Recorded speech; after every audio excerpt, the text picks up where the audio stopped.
Mirëmbrëma të nderuar teleshikues, do të jemi sonte sërish së bashku në këtë transmetim të drejtë për drejtë nga Radio Televizioni Ora News, ku me syrin e zemrës do të trajtojmë, do të diskutojmë rreth një teme mjaft interesante, rreth artit islam.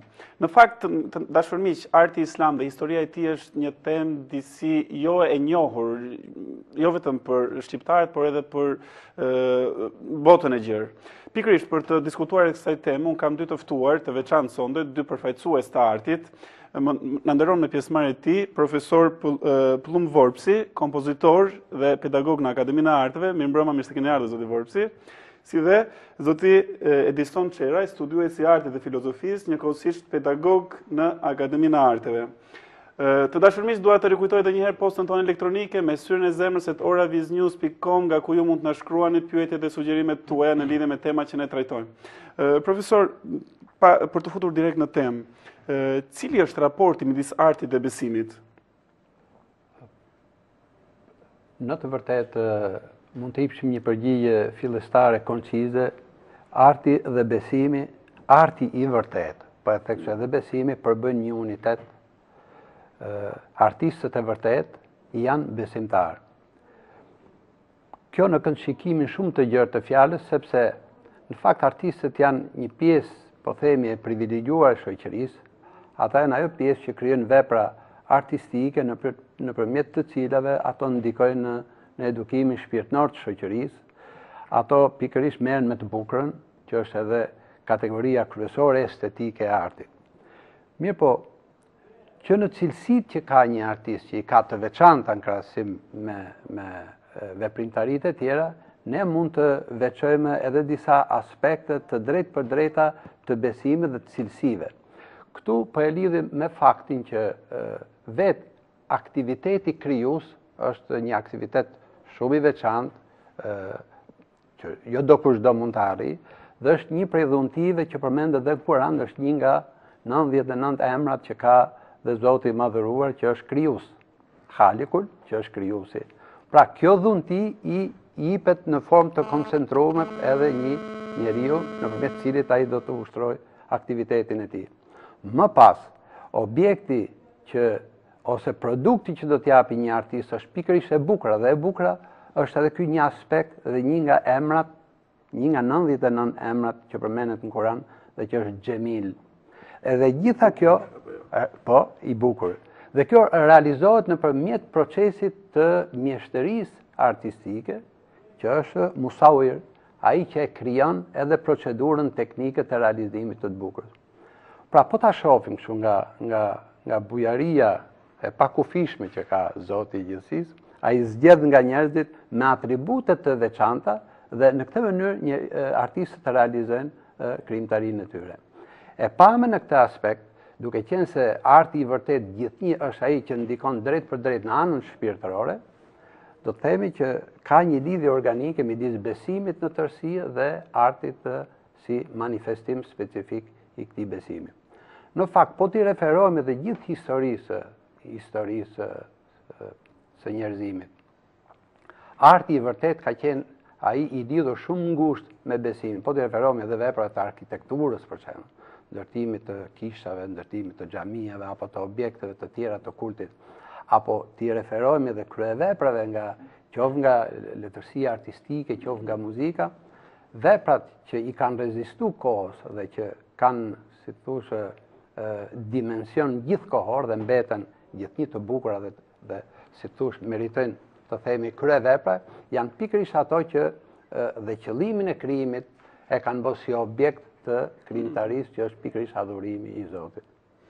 Po, zoti Çeraj, diçka për të shtuar ndoshta? Po, patjetër, unë do të përpiqesha ta plotësoja duke u ndalur fillimisht tek arti si i tillë. Pra, çfarë kuptojmë me art, sepse sigurisht ka shtrezime të shumta, për të mos thënë të panumërta, mbi koncepcionet të cilat janë ngritur mbi artin, domethënë për gjatë shekujve, qoftë në lindje, qoftë në perëndim.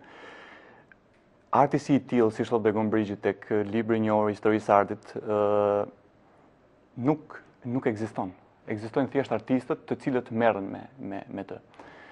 Pra, nuk është se ne mund të bëjmë me shenja ku është arti dhe shkojmë ta takojmë ose shkojmë ta shohim. Nuk është kaq konkrete. kaq objektive, kaq racionale, nuk i përket këtij rendi, domethënë kaq spekulativ gjërash, domethënë. Dhe tjetër element që mund shtoja është çështja për kufizimin. Duke u ndalur dhe gjithsesi tek termi për kufizim, do të thotë që ne do bëjmë një kufizim nëse rrahim dhe përpiqemi ta përkufizojmë dhe t'i japim pra një përcaktim se ç'është arti.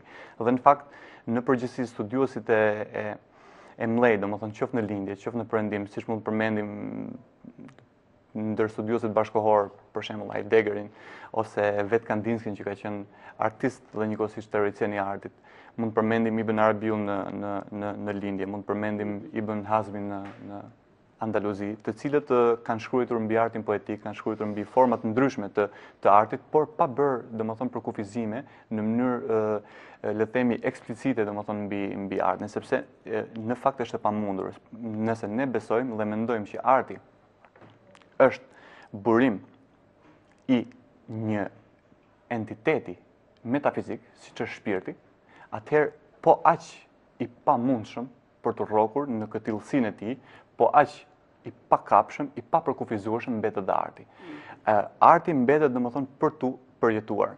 Dhe pikërisht këtu do ndalim tek pyetja, pas këtij plotësimi që unë e pash të nevojshëm, mund të themi që prania e një vepre arti, qoftë ajo në tinguj, në melodi, pra muzika, qoftë në imazhe, piktura, arti pamor në përgjithësi, qoftë përmes shkronjave, përmes artit fjalës, pra që është letërsia në përgjithësi, përbën një prani në rendin normal gjërave, një prani, do thoja, të pazakont në rendin e zakonshëm gjërave. Secili nga ne, sado pak informacion të ketë mbi artin, sado paragjykime të ketë madje mbi artin, kur shikon një vepër arti, natyrisht i përjeton një gjë tjetër nga ç'përjeton kur shikon një makinë, kur shikon një vitrinë në supermarket ose kur shikon një reklam X apo Y në rrugë. Pra, kjo prani është pika ngjizjes mes imanentes dhe transcendencës. Me pak fjalë, mes normales dhe në thojza jo normales. Profesor, ku qëndron specifika e muzikës dhe arteve figurative? Përpara se të themi këtë, desha të plotësoj dhe i diçka tjetër, që pavarësisht nga specifika që kanë artet, mënyra se si shprehen artet është ajo që po e themi në përgjithësi, që njihet si figura artistike, që është një unitet ose një raport i ekuilibruar i anës së brendis me anën e formës të shfaqjes. Është i anës emocionale me anën racionale, i konkretës me abstrakten. Kjo manifestohet ose shprehet si mas specifikave që ka secili art. Këtu mund të bëjnë diferencimin, që pikërisht në këtë çështje artet nuk është se e dublojnë njëra tjetrën. Në realizimin e figurës, ato e plotësojnë njëra tjetrën për arsye se mjeti ka shumë rëndësi dhe mjeti specifik që përdor. Themi që janë forma ndryshme të shprehuri, por që kanë të njëjtin thelb, që është krijimtaria. Kanë të njëjtin thelb, por kanë dhe diçka specifike që e bën një art dhe s'mund ta bëjë tjetër. Për shembull, qoftë si referohemi muzikës, mjeti shprehjes i muzikës është tingulli. Dhe tingulli për nga natyra e vet është abstrakt. Kështu që duke qenë i tillë, tingulli ka një përparësi karshi mjeteve të tjera, sepse është ai që ndikon në mënyrë të drejtë për drejtë në anën shpirtërore të njeriu. Dhe ne jemi të gjithë, po themi dëshmitar që qoftë kur shohim një film, se sa rëndësi ka ajo kolona zanore, që muzika është ajo që të fut direkt në situatën emocionale, do të thëshim. Po këtu ku ka e përsin muzika, po themi, mjeti muzikor ka dhe dobësinë e vet, që është konkretësia. Domethënë, muzika nuk mund ta jap konceptin në mënyrë aq të drejtë për drejtë siç mund ta jap fjala ose siç mund ta jap në këtë rast edhe imazhin ana figurative. Pikërisht këtu është çështja që arti muzikor, duke qenë pas specifik tingullin dhe tingulli duke ndikuar në mënyrë të drejtë për drejtë në anën shpirtërore, këtu është edhe çështja që muzika zën vend pikërisht në zhvillimin e, po them, të nëntekstit muzikor. Në gjithë historinë njerëzore, njihet shumë mirë ajo që quhet muzika me tekst, edhe që ka pas një trajektore zhvillimi me një variacion, do thosha, të pafundëm. Pikërisht uniteti fjalë muzik ka të bëjë me plotësimin që i bën njëra tjetër. Fjala jep konceptin, po lën në tekstin emocional, të cilën muzika e zbërthen deri në detaje. Kjo është dhe arsyeja që dhe manifestimi ma i fuqishëm, po themi, i adhurimit si që është këndimi i Kuranit, pikërisht realizohet nëpërmjet të artit muzikor, nëpërmjet tingullit, i cili depërton pikërisht. Specifike në lidhje me këtu ishte. Kuranit. Specifika e dytë që është shumë e rëndësishme ta themi e muzikës është që muzika, tingulli muzikor është dinamik dhe është i gjallë, dinamik dhe jep intensitet shumë të lartë në zhvillimin e emocionit dhe përkundër për shembull do thëshim artet figurative me që e kemi që ato japin figurën konkrete dhe duhet pastaj të dobësia po them është plotësimi me anën. Tek artet pamore ka këtë specifik sepse kemi të bëjmë me ngrirje, domethënë të imazhit. Për shembull, nëse ne shohim një peizazh, shohim që po zem sikur ka një pemë aty, një lëndin, një ujvar, zogj etj. Pra, në fakt aty çdo gjë është e ngrirë. Koha ka mbetur në vend, nuk ka jetë, nuk ka frym, nuk ka. Pra, në një farë mënyrë piktura nganjëherë na merr kohën ontike ose kohën qendrore që ne na lipset aq shumë me veten dhe për veten për të parë këtë tablo në origjinal, pra në natyrë. Na merr atë kohë dhe ne shkojmë e shohim pikturën që është praktikisht e vdekur. Kjo është një pamësi e saj. Ky është një këndvështrim që ka të vërtetën e vetë brenda. Por duke qenë komplekse situata, pra duke mos qenë do thoja një dimensionale, ka dhe anën tjetër që është pikërisht ajo që unë e hapa dhe në fillim, pra që mbetet një prani, ashtu siç mbetet prani tingulli, ashtu siç mbetet prani fjala, ashtu mbetet dhe imazhi.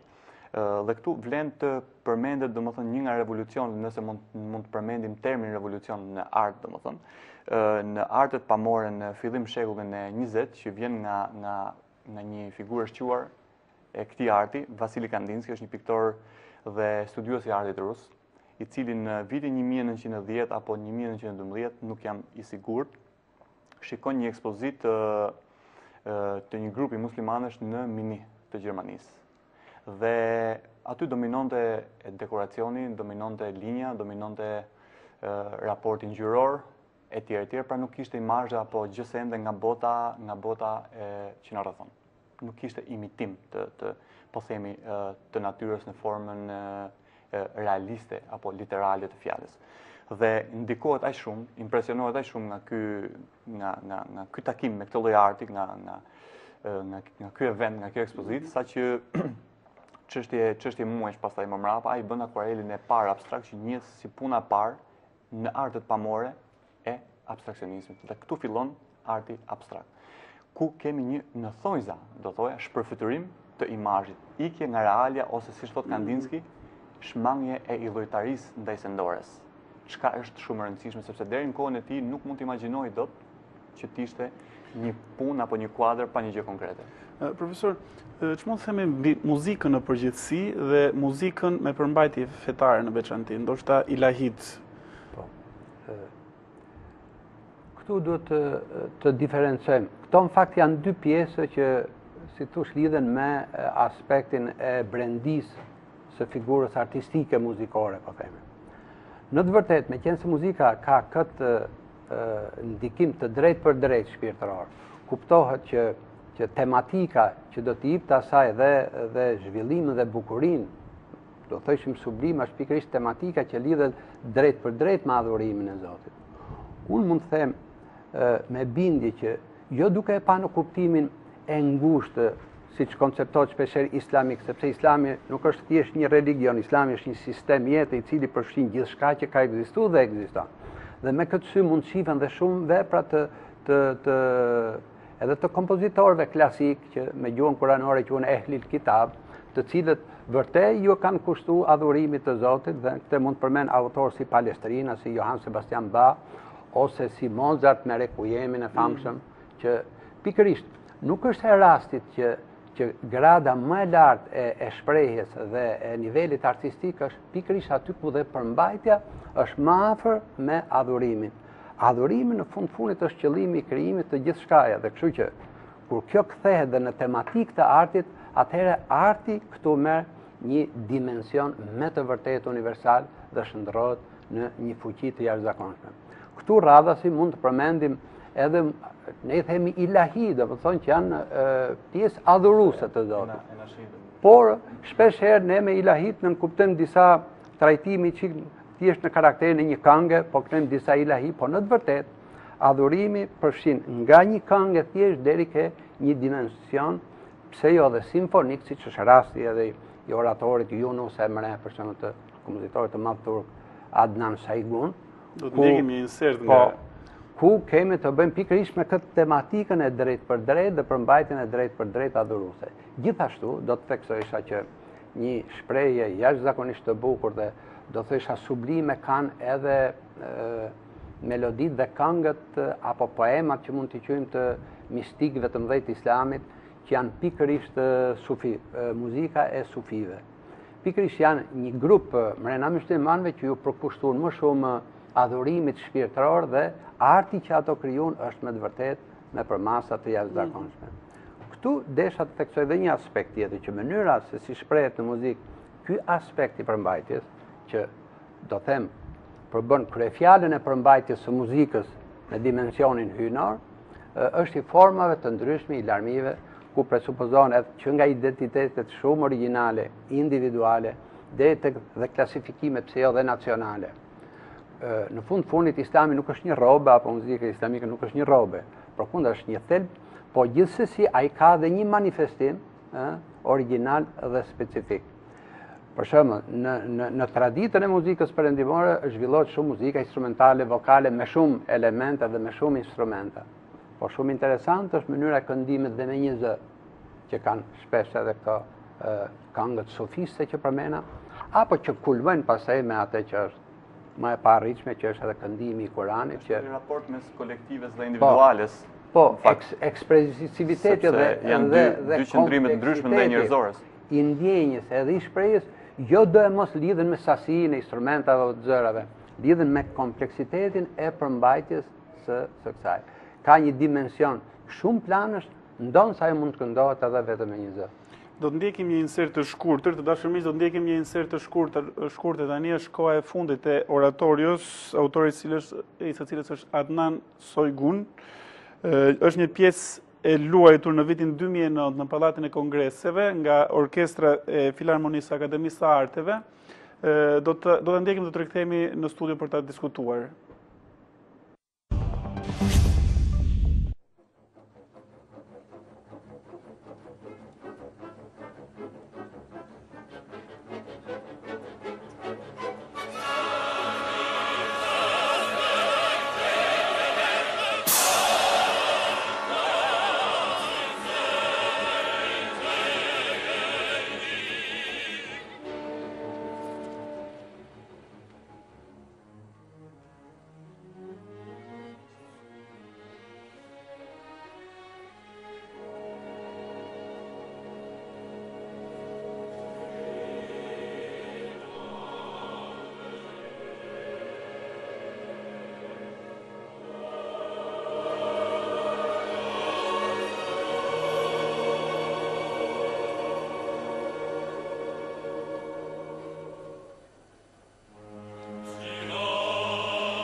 Shumë jemi rikthyer sërish në studio, do të diskutojmë mbi këtë insert të shkurtër që sapo ndoqëm, ishte një pjesë e luajtur në Pallatin e Kongreseve pra në vitin 2009 me rastin e ditëlindjes së profetit Muhammed, paqja dhe bekimi i Zotit qofshin mbi të. Po profesor, kjo është një lloj lutje nëpërmjet muzikës ndoshta, si mund ta së pari që me këtë koncert dhe me këtë format klasik, do të thësha të këtij koncerti, ne krijuam edhe një si thosh një rikonceptim të muzikës e ilahive, të cilët nuk janë baras thjesht me këngët që jemi mësuar zakonisht të ndigjojmë, po në të vërtetë një muzikë me tematikë adhurimin e Zotit hyjnore, patjetër që do të kalojë nëpërmjet linjës, po themi me gjuhën klasike simfonike të shprehjes. sepse ajo muzikë përmban një kompleksitet emocional, nga madhështia, nga hymnizimi i Zotit, tek dhimbja, ke lutja, ke përkullja, ke frika, ke shpresa, domethënë janë shumë aspekte emocionale që transmetohen nëpërmjet gjuhës muzikore në mënyrë shumë të sintetizuar. Ne do duhet me fjalë të rendisim epitetet e cilësisë së muzikës, kurse muzika ka këtë aftësi që në mënyrë të menjëhershme t'i shprehi në të njëjtën kohë gjithë këto emocione. Në fakt, oratori Yunus Emre i Adnan Saygunit është një nga modelet ose një kryevepër që qëndron krahas edhe kryevepra të tjera të muzikës klasike. Unë e përmenda edhe pak më parë Requiem Mozart ose qoftë Simfonia 9 Beethoveni apo dhe autorë të tjerë që epilogun, si të thush, të krijimtarisë së tyre e kanë pas pikërisht muzikën me tematikë të drejtë për drejtë atë që po përmendim pikërisht të përmbajtjes fetare. Në fundit njeriu edhe në momentet përpara se të vdesë ai do të dorëzoj shpirtin, si më thon tek Zoti i vet. Dhe këtu vërtet njeriu fillon bën një përjetim të një natyre krejtësisht tjetër dhe muzika, me qenë se thamë dhe specifikën që ka mjeti tingëllor, që depërton drejt për drejt në aspektin shpirtëror, më së miri e shpreh këtë një gjë shkurtër që duke ndalur pikërisht te kjo veçanti, domethënë e muzikës, pra që na fton për një herësh në temë, në subjekt, domethënë na përthith si dallë deri në një farë mënyrë muzikaliteti, sepse tingulli si i tillë është mbërthyes i atmosferës në një farë mënyrë. I asaj atmosfere ku ne jemi. Siç ndodh me tingujt në natyrë, me muzikalitetin në natyrë. Domethënë valën e detit, këngën e një zogu, shoshurimin në pemë të një ere të caktuar, të një fryrë ere. Domethënë e përjetojnë gjithë që janë, pra është rrethuese, domethënë është e përgjithshme, ndodh mbërthen gjithë një audiencë caktuar që është aty. Dhe duke patur këtë specifik, e fton më drejt për drejt dhe ndihet më në shtëpi të vet njeriu në një farë mënyrë kur ka të bëjë me muzikën. Ndryshe nga arti pamor që duhen disa minuta, po themi, në varësi edhe të stërvitjes së syrit apo të elementeve të informacionit e tjerë. Por ka një kohë më të gjatë në receptimin e një mesazhi të mundshëm që ne mund të marrim nga ajo. Po kështu edhe letërsia, domethënë letërsia ka një rreng shumë më të madh sepse sfida lexuesit është të lexojë ndërmjet rreshtave, jo rreshtat. Sepse ne mund të kemi gazetar që janë stilistë shumë herë më të mëdhenj se sa shkrimtar të mëdhenj të letërsisë botërore, dhe kjo në stilistik aq më tepër sot, domethënë ku konceptet stilistike domethënë kanë marrë disa përcaktime krejt çuditshme. Mund të kenë shumë fyra shkrimtarët, por problemi është se dallimi është pikërisht në rreshta. Këtu qëndron domethënë edhe raporti i asaj që mund të themi estetike dhe etike. Si mund të shikohet një vepër arti? Për sa i përket marrëdhënies me veprën e artit, unë do thoja këtë, që vepra e artit nuk duhet kuptuar. Në çë sens e them këtë? Vepra e artit duhet përjetuar. Kjo është e gjitha. Ne mund të kuptojmë kur kemi të bëjmë me fizikën, kur kemi të bëjmë me matematikën, kur kemi të bëjmë me gjeometrinë dhe me shkenca racionale në përgjithësi. Tek ato na duhet të mprehim mirë aftësitë kuptimore të mendjes. Pra, sepse kemi të bëjmë vërtet me kuptim. Ndërsa te një vepër arti kemi të bëjmë me përjetim. Dhe siç thoshte edhe me ironi në farë mënyrë Picasso, kur dikush e pyet që më fal, çfarë do thuash me këtë pikturën, i thotë ke bërë një herë pyetje ç'do të thotë Bilbili me këngën që kënon. Pra, ti e përjeton këngën e Bilbilit apo një muzikalitet tjetër apo një gjë tjetër të natyrës, njëkohësisht duhet përjetuar dhe vepra e artit. Pikërisht, siç e thamë në fillim, si një prani, pra, si një mundësi në mënyrë të drejtë për drejtë që ofrohet qenies. Kjo është edhe mënyra më e mirë, sepse nëse njeriu do të shikonte artin me të cilin vetë Zoti ka krijuar gjithësinë, edhe ai është arti më i përsosur, besoj. Padyshim. Do të ishte një mënyrë shumë e mirë për të ushqyer, për të menduar. Do përmendja një nga specifikat e artit islam që është pikërisht nuk do shohësh në artin islam imitim realist në kuptimin e rilindjes apo të pasrilindjes të fjalës të natyrës. Ka imitim të natyrës, për shembull marrim fjalavjen kërcellin ose gjethin e një një peme, i cili në një xhami apo në një faltore caktuar apo në një teqe apo diku imitohet në formë shumë delikate, por që specifika është që ajo përsëritet. Pse vallë kjo përsëritje? Sepse kjo dëshmon transcendencën, dëshmon pafundësinë, pavarësisht se ka një tavan ku mbaron ai gjithë, po ai vazhdon akoma. Domethënë të jep idenë në mënyrë shumë të qashtër që ajo vazhdon. Pikërisht si aludim mbi pafundësinë.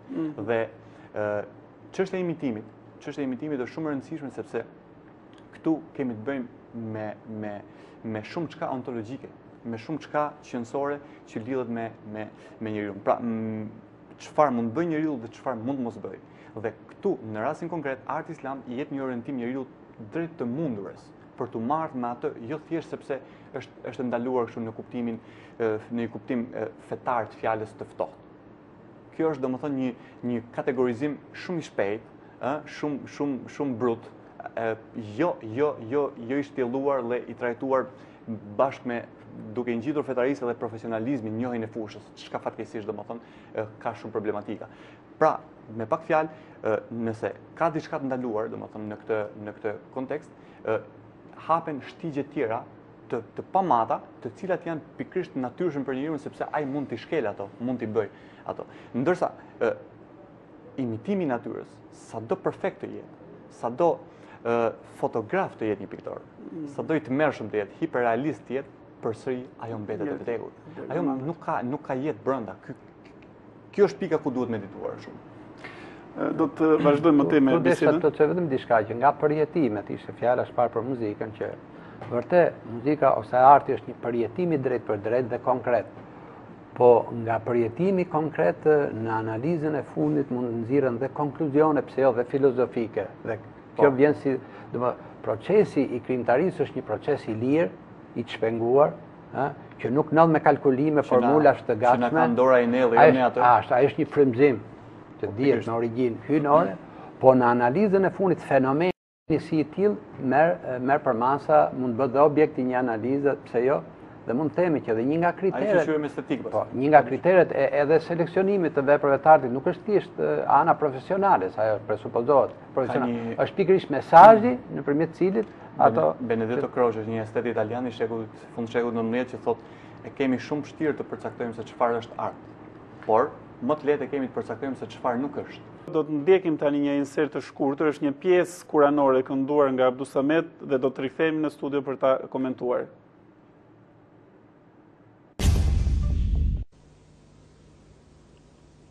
Bismillahirrahmanirrahim.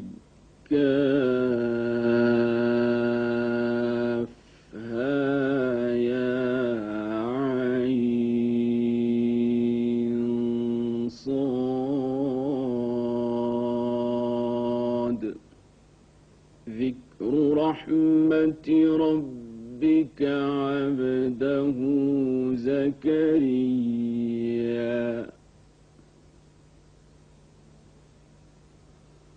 إذ نادى ربه نداء خفيا ذكر رحمة ربك عبده زكريا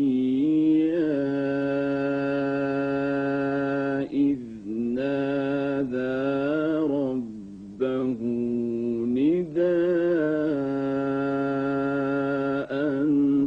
خفيا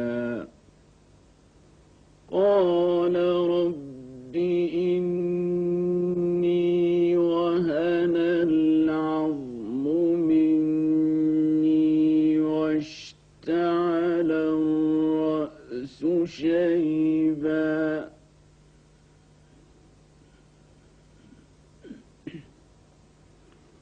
واشتعل الرأس شيبا ولم أكن بدعائك رب شقيا وإني الموالي من ورائي وكانت امرأتي عاقرا.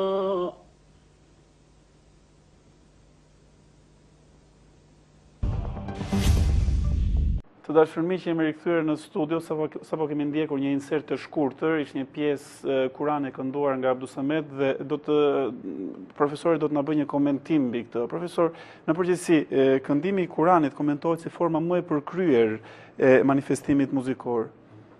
Fillimisht po bëj një pyetje retorike, meqense Kurani është fjalë e Zotit dhe sipas të gjitha burimeve është edhe poezia e nivelit më të lartë në shprehjen e fjalëve dhe po them që a mundet që në poezinë më të lartë mos bëhet muzika më e bukur? Këtë pyetje retorike e gjejmë të mishëruar shumë mirë në mënyrën e këndimit të Kuranit. Fakti që Kurani formën e vet të paraqitjes e ka nëpërmjet të kënduarit tregon që arti muzikor është i pazëvendësueshëm pikërisht në atë rol që e thash edhe më parë që Kurani i flet zemrës njeriut, Kurani e lartëson njeriun shpirtërisht, ajo e rrit besimin njeriut, dhe tingujt janë ato që ndikojnë shumë më tepër që kjo fjalë e fuqishme të hyjë dhe në detaje që vetë fjala i thot deri në nën tekstin e vet dhe muzika pastaj e shtjellon atë me detajet më të holla. Do të thësha që mënyra e këndimit Kuran, fillimisht do të thësha që këndimi i Kuranit është bërë dhe pjesë e eksperiencës së studimit edhe në venet europiane.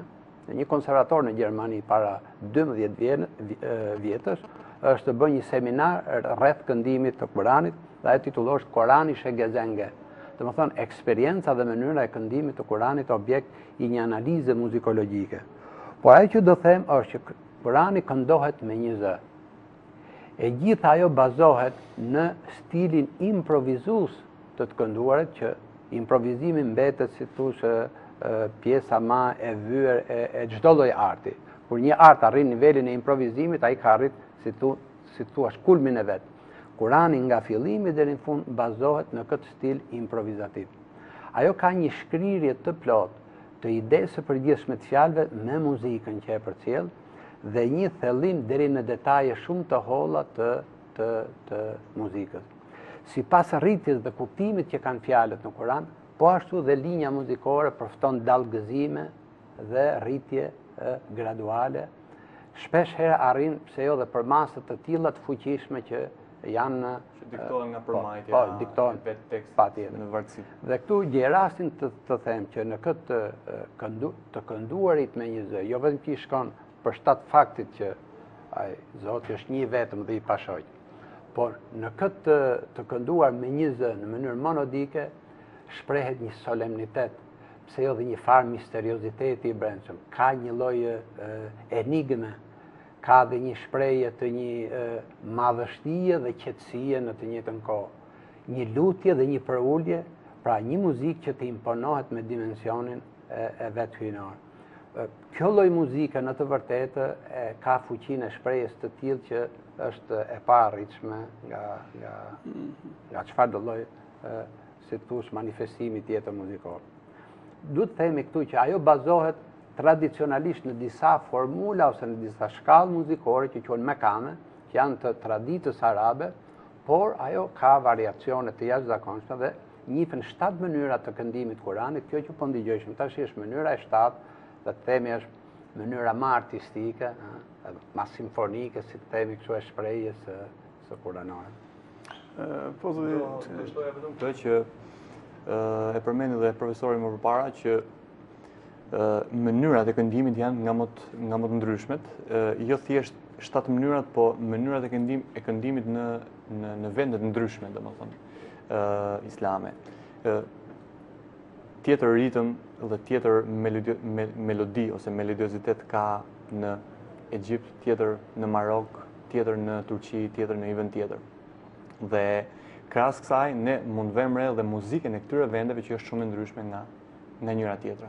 Dhe kjo është një nga gjërat që dëshmon jo pak domethënë për një status elitar të muzikës, domethënë në këto vende, sepse nuk ka asnjë vend islam i cili të mos ketë zhvilluar muzikën. Nuk mund thuhet, domethënë. Dhe këtu më kujtohet ajo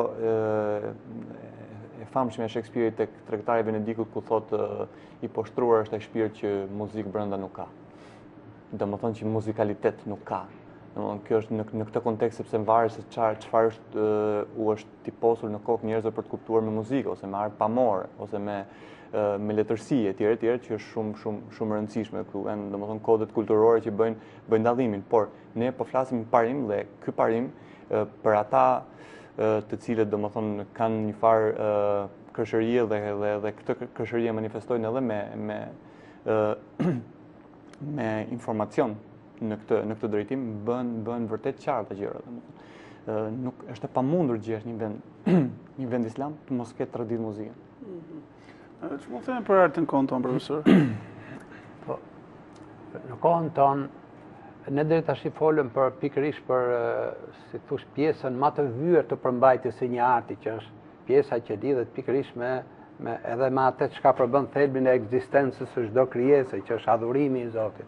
Po arti ka dhe parametrat të tjerë të përmbajtjes që lidhen me aspektet të virtytit njerëzor, që lidhen me aspektet të dobisë edhe si thosh, të komunikimit dhe të raporteve dhe ato që sjellin përmirësim të anës shpirtërore, qetësim të anës shpirtërore dhe të muzikës, po themi kështu në vetvete. Në kohën tonë, në të vërtet, arti ka pësu, sidomos arti muzikor, ka pësu ndryshime ekstreme.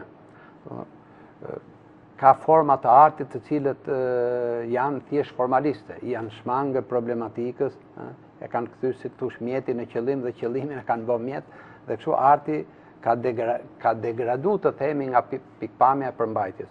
Po të shtojmë edhe më tepër atë komercializmin që ka hyrë në kohën tonë, atë komercializmi shpeshherë ka shku në kurriz në dëm të vlerave që bart në vetvete. Jo vetëm arti muzikor, po dhe arti në përgjithësi.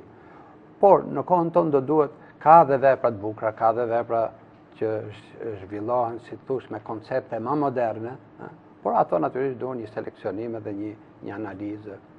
Këtu rikthehemi dhe i herë ke çështja e parë, pikërisht është formula kuranore, po them kështu, ajo formule pagabueshme orientuese që na jep dhe mundësinë që të bëjmë seleksionimin e artit, qoftë nga pikpamja e përmbajtjes, qoftë nga pikpamja e mjeteve shprese. Veçanërisht në një aspekt të dëmshëm që shfaqet sot në artin në përgjithësi me frymën e globalizmit që shkon në kurriz edhe si thosh të identitetit dhe të gati zhdukjes së individualitetit. Po dihet që arti nuk mund të si thosh aspektin universale pasqyron në mënyrën më specifike dhe më origjinale. Zhdukja cilësive origjinale, qoftë nacionale apo në përgjithësi, në të vërtet do të thotë prekje e thelbit të ekzistencës së vetë artit. Kështu që kjo është. Do të thotë diçka për shtuan? Do shtoja duke u nisur nga thënia që cituam më përpara e Kroqës, që kemi më të lehtë të kuptojmë se çfarë nuk është art, të dallojmë se çfarë nuk është art. Sot në fakt kjo dominon. Pra, ka më shumë jo art se sa art. Po të kujtojmë se në një orë të Benjaminit vepra artit në epokën e ripërllimit mekanik apo analizat e vyra të Lyotarit mbi dijen, ku dia, domethënë duke futur dhe artin si një lloj dije, nuk i nënshtrohet më, thot Lyotari, një teorician i njohur francez, termave se a është e vërtet apo jo, a është e drejtë apo është e padrejtë, është e saktë apo është pasaktë, por për çfarë vlen? Ku mund ta fusim? Çfarë na duhet? Edhe vepra artit si e tillë, këtij lloj konteksti është nënshtruar. Kësaj lloj llune të ngritur në sistem në një farë mënyrë. Këtu mund shtojmë problemin e madh, domethënë në rang global, që është domethënë ekonomia dhe financat, ku njerëzit domethënë janë gati të magjepsur dhe kjo magjepsje ka kaluar gati në maks, sepse loja e ekonomisë dhe loja e financave sot botë ka një magji të vetën në një farë mënyrë. Dhe pikërisht kësaj ose më saktë kjo ndikon edhe në përftimin që njerëzit kanë ndaj artit, edhe në konsideratën që njerëzit kanë ndaj artit. Pra, shihet vepra artit domethënë e nënshtruar krejtësisht ndaj termave komercial, ndaj termave financiare dhe ndaj termave domethënë mosakt abuzues dhe tregtar në përgjithësi. Imagjino, më jap një ironi shumë në thojza të bukur, ku në përgjithësi sot, nëse të porosit dikush një pikturë, në këtë rreth kanë rënë dhe vetë piktorët, piktura e madhe kushton më shtrenjtë, piktura e vogël kushton më pak. Kjo është një rast tipik, që është një çudi e madhe, domethënë, sepse vlera nuk përcaktohet tek sasia, se sa është e madhe kuadri apo se sa është i vogël. Më kupton? Vlera pikërisht tek mesazhi, tek pjesa estetike, tek shumë elementë të cilët nganjëherë tregojnë vetë se me çfarë kemi të bëjmë, po jo pse është e madhe do të kushtojë më shtrenjtë. Pra imagjino se deri ku shkon fati i artit në kohët moderne. Në fakt ne po e afrohemi fundit të emisionit, profesor. Një mesazh nga ana juaj. Me që jemi këtu edhe në muajin e Ramazan, unë do thosha që me që muaji Ramazan është dhe muaji i Kuranit. Uroj që besimtarët të lexojnë sa më shumë Kuran dhe ta lexojnë me muzikalitetin që e përcjell këtë, se do ta shijojnë shumë më tepër dhe ajo do ketë për të edhe. Duke lexuar imagjinojnë edhe atë që mund të imagjinohet, që është me imazhe. Është më në pozë që do thoja këtë që ti je artist është dhunti, por posedimi i kësaj dhuntie është përgjegjësi. Në fakt artistët duhet të kuptojnë që kjo është një veçori që Zoti ju ka dhënë tyre. Padyshim. Të dashur miq, ne kemi biseduar sonte me dy të ftuar, me dy artistë rreth artit dhe islamit. Ishte një temë në fakt e pa trajtuar më parë, ndoshta një temë që do të hap një cikël temash të tjera. Unë dua të falenderoj për pjesëmarrjen e tyre, profesor Plumbi, ju falenderoj, shpresoj që të jemi në programe të tjera së bashku. Zoti Qerë, ju falenderoj gjithashtu. Të dashur miq, ju lë takim nesër mbrëmë në të njëjtën orë këtu në Radio Televizion Nora News. Ju uroj agjerim të këndshëm, të lehtë dhe të pranuar tek Zoti. Natën e mirë dhe mirupafshim.